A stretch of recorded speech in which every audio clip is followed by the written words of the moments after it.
Good morning mga master, kumusta kayo? Tapos na naman ang duty, uwi na ng bahay. At kayo naman ang mag-umpisa ngayong umaga. Maya uli akong gabi mag-duty. Duty tayo aabutan ng Pasko.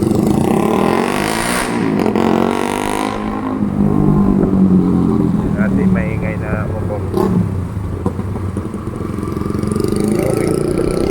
Sobrang maingay. Shout out sa aking mga master, sa aking mga kaidir, kay Mr. Helfred Tan. Magandang umaga sa'yo, Merry Christmas. Papa-shout out yung ating master na yan, aking taga-subaybay. Mabuhay ka, Sir Helfred Tan, aking kasamahan sa trabaho. Okay, moving ako ngayon. Tignan nyo kung gaano kalinis ang kalsada. JP Rizal ito, JP Rizal. Ay, wala halos sa sakyan tumatakbo. Lalo na siguro ito bukas.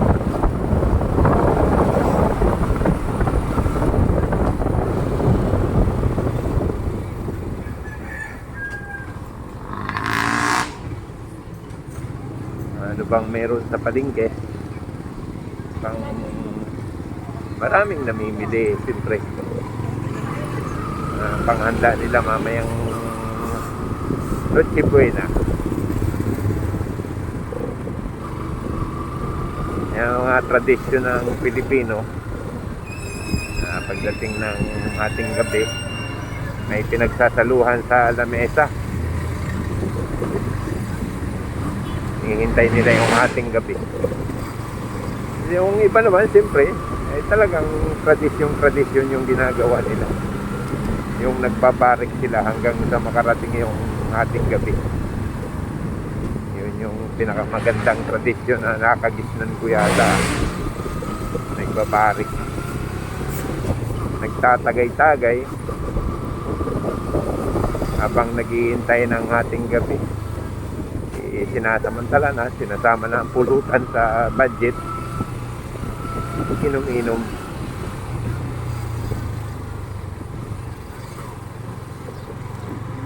Tamang mga kaibigan, yung ibang mga kaibigan na malalayo ang pamilya, hindi makauwi. So yun yung mga nakakasama nila sa inuman.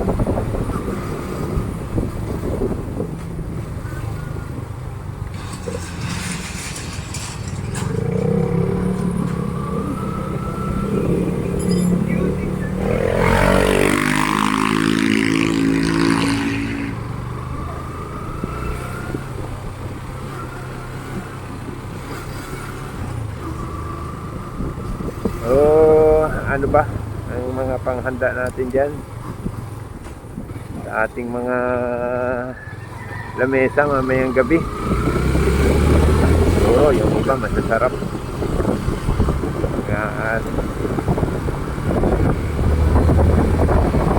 Kung meron man o simpleng pagkain man yan, ang importante magkakasama kayong kumakain ng sama-sama kayo ng inyong pamilya. Ayan ang importante, napakasayang Pasko.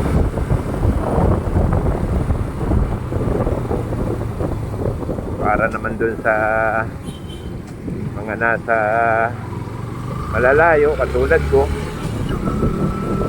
mag-celebrate na lang muna ako ng Pasko sa trabaho.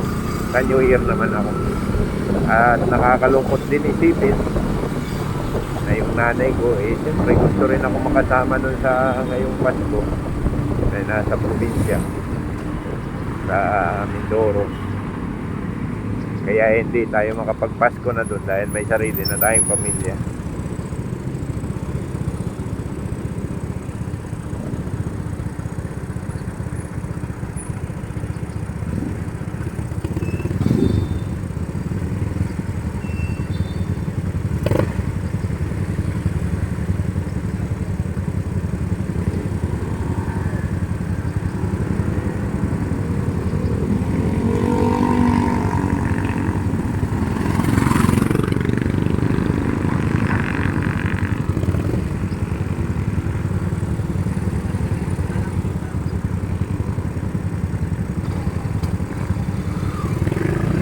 super luwag ang ating mga kalsada. Abay, parang hindi ito syudad na napakarami ng sasakyan. Talagang luwag na luwag. Kung inyong pagmamasdan, abay, talaga napakaluwag nitong kalsada ngayon.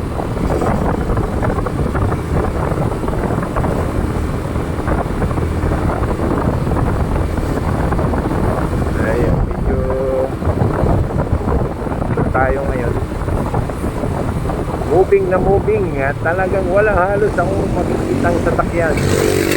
Ayan. Ayan, mangilan-ilan pa isa-isa. Maggagas muna ang inyong lingkod. Ayun.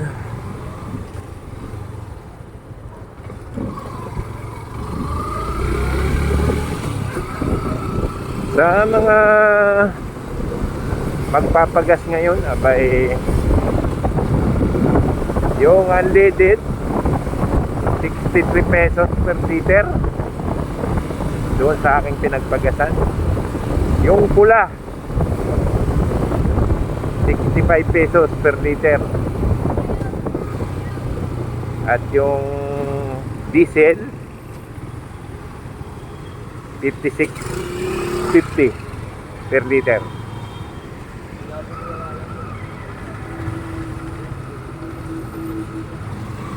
Kaya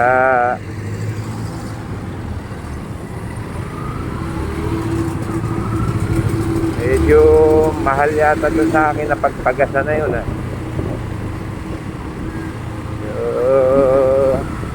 medyo mataas ng kunti. Taba naman. Ngayon lang tayo nakakatutok ng ganito sa mga traffic light, napakaluwag.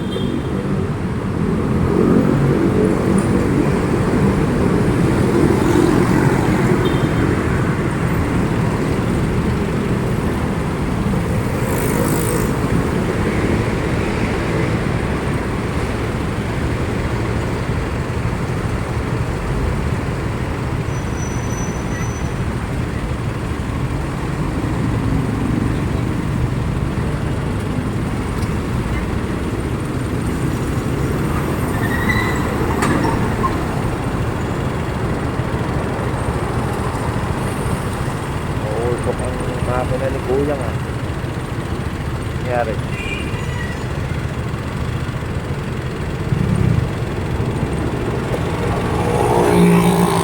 Manang usok nito. Sobrang init yata.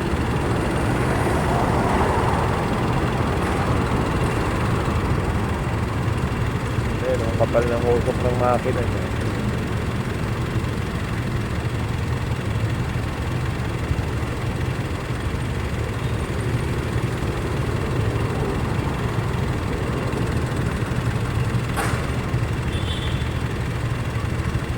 Normal ba yan? Ganyan ang usok ng jeep, makina ng jeep.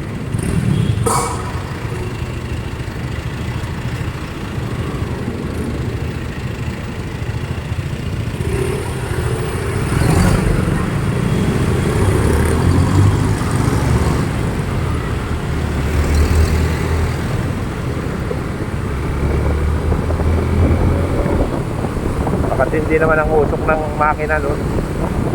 Parang natutulog na hindi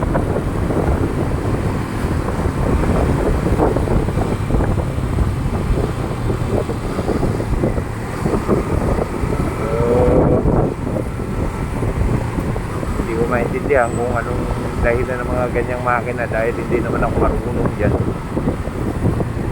Pero umuusok naman talagang makina dahil mainit, pero parang iba yung usok niya.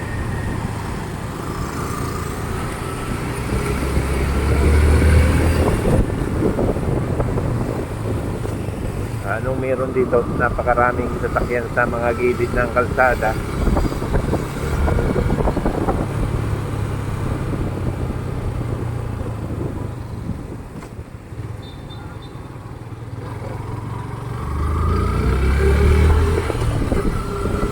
Hindi natin alam kung anong meron. Dito, normal na talaga dito sa lugar na ito. May mga parking sa gilid.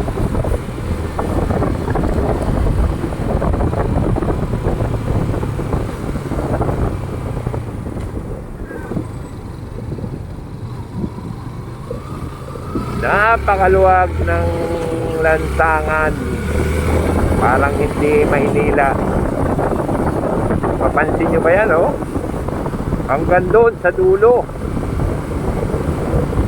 Silip na silip mo dahil wala sasakyan. Oh. Ayan, oh.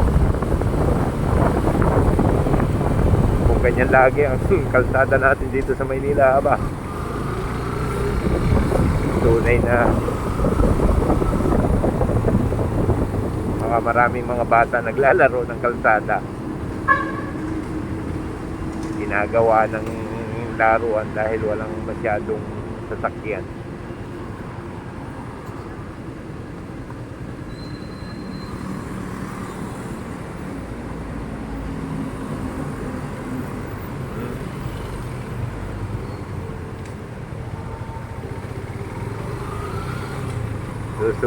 Susugod. Ako.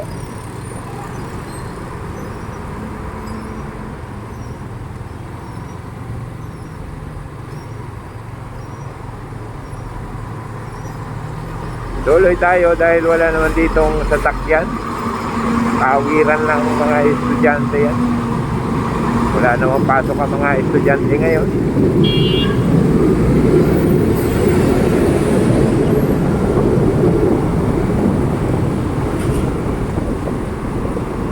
Ayan na.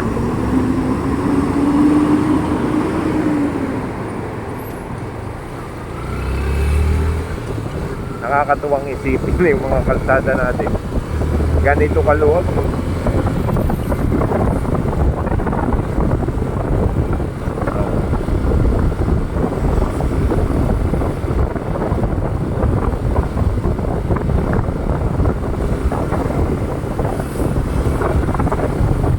Lagi ang biyahe mo araw-araw, hindi ka mapapagod. Walang ikot-ikot, diretso lang. Hindi ka magsusuot-suot. Oh, tingnan nyo. Walang tumatakbo sa sakyan. Yung mga asong ganito, pag may nakita kayong aso, mga nakamotor, may nakita kayong ganyang aso naglalaro sa kalsada, pag minor kayo, delikado eh pag biglang tumakbo yung mga aso, biglang naglaro. Kasi katulad niya, naglalaro siya, biglang tumakbo, nakakbo. Tapos direction sasakyan mo napuntahan nila.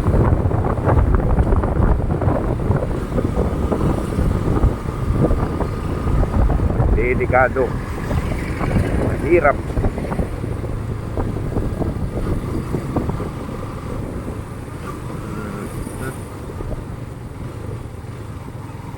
Muli mga master,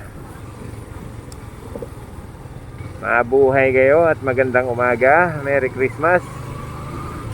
Shoutout tuloy kay Mr. Helfred Tan. Magandang umaga sa iyo, Toy. Mabuhay ka.